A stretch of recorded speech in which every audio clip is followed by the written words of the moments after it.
Hello, Cleveland. Thanks for joining us on this year-end episode of Too Much Effing Perspective. I'm your host, Alan Keller. And I'm your co-host, Alex Hoffman. 2024 has certainly been a year. Wait a second. Has it only been 1 year? Because to me, it felt like several years. Yeah. Is that possible? Yep. It certainly has been one of those. But instead of a standard recap of what we accomplished this year on this amazing show and hope to accomplish next year, we really want to talk to our listeners about something. Yeah. And Apple Music, has a recap of what you've listened to.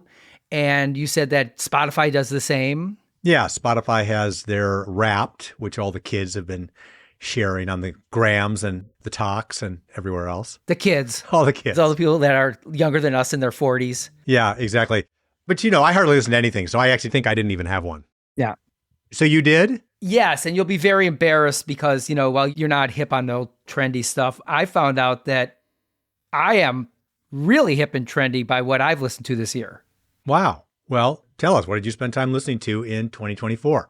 My top 5, and many of our listeners probably never heard of these young, happening acts. Just to set this up, are you saying that you have to be a card-carrying AARP member to know who you're about to spout off here? All right, you determine if that's so. Okay, so here it goes. The top 5 artists that I listened to in 2024 were David Bowie, Graham Parker, Elvis Costello, Donald Fagen, and his hip, up-and-coming new band, Steely Dan. Wow. Unbelievable. Well, I haven't heard of any of those, and I'm sure none of the young folks have either. But let me tell you, my daughter actually wanted a David Bowie poster, and she rattled off 2 albums of his that she actually likes and knows, which I actually have probably never listened to. So, wow. Who knows? I'm so proud. Let's not be ageist here. I'm personally proud of that. I knew you would be. So anyway, Alan, you're really still listening to the same stuff that you've always listened to. Yeah, to be honest, I was actually kind of surprised that this was a year of me sticking to my standards, and it filters down to the songs I've listened to. You want to hear my top 5 songs? If I must. Okay, we're going to do more of a Family Feud kind of thing where I'm going to go in reverse order. My 5th most listened to song was, kind of relatively new for my list.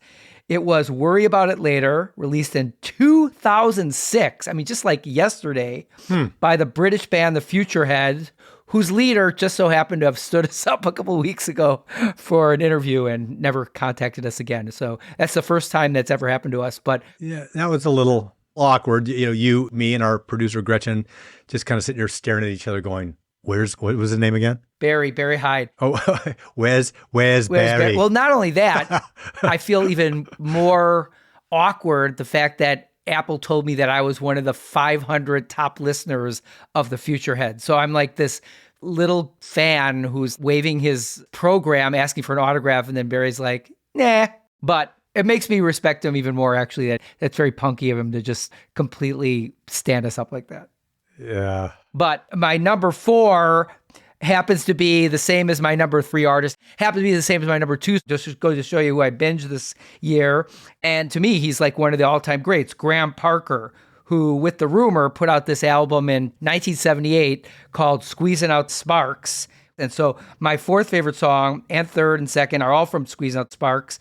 They are, in reverse order, You Can't Be Too Strong, Passion Is No Ordinary Word, and Saturday Night Is Dead. Again, all from the 1978 album, Squeeze Out Sparks. And it's actually not even from the 78 album, just to show you how hip I am. It's from his 2018 acoustic versions that he recorded probably in some old folks' home in Brighton somewhere. Saturday night is dead. It don't matter what they said. You got to use your own head someday. But then you told me a great story. You actually have met the man himself, which really makes me envious. I mean, met in quotes. I believe it was when I was on tour with Radiohead. I can't even remember where it was, but I have a memory of Graham Parker being backstage and being in the dressing room. And there was an unopened bottle of champagne in the ice bucket. And the Radiohead guys were, more beer and soda drinkers, maybe a little bit of wine. And Johnny Greenwood didn't even drink at all. He drank water, and we had whole milk on the rider for him. But anyway, too much detail. Good detail. So Graham walked in And he sort of sheepishly pulled this unopened bottle of champagne from the ice bucket and kind of looked around and in a soft voice said, "Anybody mind if I open this?" That's And I don't think anybody cared. So he did his thing, but he was a little more upmarket than we were. Judd Apatow loves him and cast him in one of his movies. But again, we have not gotten to my number one, even older song, but this has a spin on it in that this is the oldest song of my top 5, but it's new to me.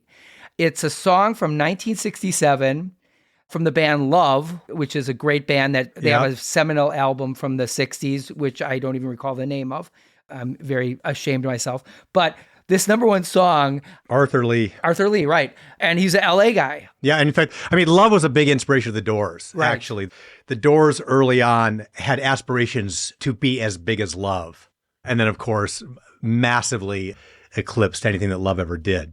I'm almost sure that the one album that's considered to be their great album, Love, is probably ranked higher in the all-time albums on Rolling Stone than anything the Doors did, because it's really one of the most acclaimed albums. But anyways, this song I happen to have discovered while working out on my Oculus Quest, and it was a song on the Supernatural app where you kind of box balloons or bubbles or something. Anyways, the song is fantastic, became one of my favorites overnight, and it's called My Little Red Book. I highly recommend you guys looking that up if you don't know it already. There ain't no girl in my little red book who could ever replace your charms. That kind of ups your hip quotient a little bit, Alan. The fact that you are discovering songs through interacting with VR and getting a workout at the same time, that's pretty cool. That is neat, isn't it? But one thing that is not on Oculus are total albums. And so I got my 5 top albums, and I'll just run through them this time in reverse order because it's more fun that way and it's more sporting. Number 5 was I, Robot by the Alan Parsons Project. Neat. Which is one of the great progressive rock albums of the 70s. Number 4, Elvis Costello's great album, Trust, which I think is his 5th and is just incomparable. Number 3, News and Tributes by the Future Heads again, which I'm going to have to stop listening to now. Number 2, what I believe is the most underrated David Bowie album, The Man Who Sold the World, which predates Ziggy Stardust and I think is as good. And number 1, I've already mentioned it, is Squeeze Out Sparks, the acoustic album from 2018 by Graham Parker, my most listened to album of the year, and I probably only started listening to it in November. They tear it out with talons of steel and give you a shot so that you wouldn't feel. Wash it away. Wow. Well, there you have it. Proof that Alan, I'm only going to speak for Alan here, is old. Okay? Well, I am older than you, but you're catching up. I am. That's one of my New Year's resolutions is to be younger than my co-host Alex next year. Yeah, and I think that's a very distinct possibility. But none of that means that we're satisfied staying in place because we have some big news for our listeners that in the first several months of 2025. Wait, can I guess what your news is going to be? Because I'm not sure. Let me guess. No. The big news. You can't. I'm going to anyways. The big news is you're going to learn how to use chopsticks this year. I already have that mastered. Okay. I'm going to learn how to play chopsticks on the piano. That's the big news. That's one song that has not been covered by any of the major artists that I listen to. Exactly. So anyway, in the beginning part of 2025 and in the lead up to the release of the feature film, This is Spinal Tap 2, which doesn't have a specific date yet, but is been teased for late spring, early summer of 2025.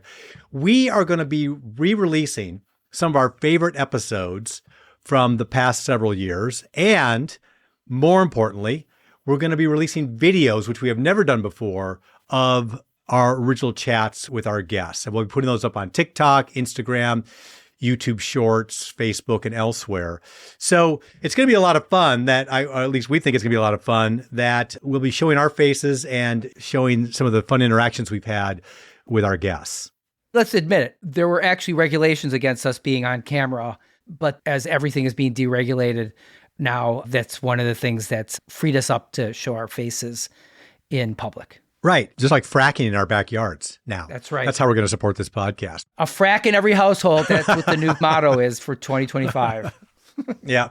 So I hope your guys are going to be looking forward to it because these videos, you'll see our guests like Fred Armisen and Slater Kinney and Jerry Caselli from Devo and Stuart Copeland. They're all going to be on this. And as Alex said, we're going to be re-releasing the episodes as if they're brand new. And they are brand new to whoever hasn't heard them before. And I think they're actually stuff that you can re-binge because they're so freaking enjoyable. They really are. Yeah, they are. And let's just be clear, we are also going to be recording a bunch of new episodes to release right in the weeks leading up to This Is Spinal Tap 2 as a big celebration.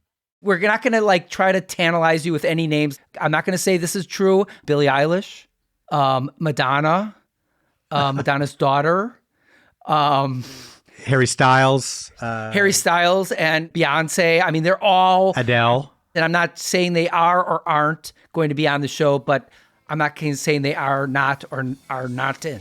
Just so you know that. Yeah. Yeah, very well stated. That was incredible. Thank you. So thank you so much for supporting us this year. Yeah, it's been fantastic. And don't forget to follow, rate, and review Too Much Effing Perspective on Apple Podcasts, Spotify, YouTube, or wherever you listen to podcasts. And we will see you next year on Too Much Effing Perspective.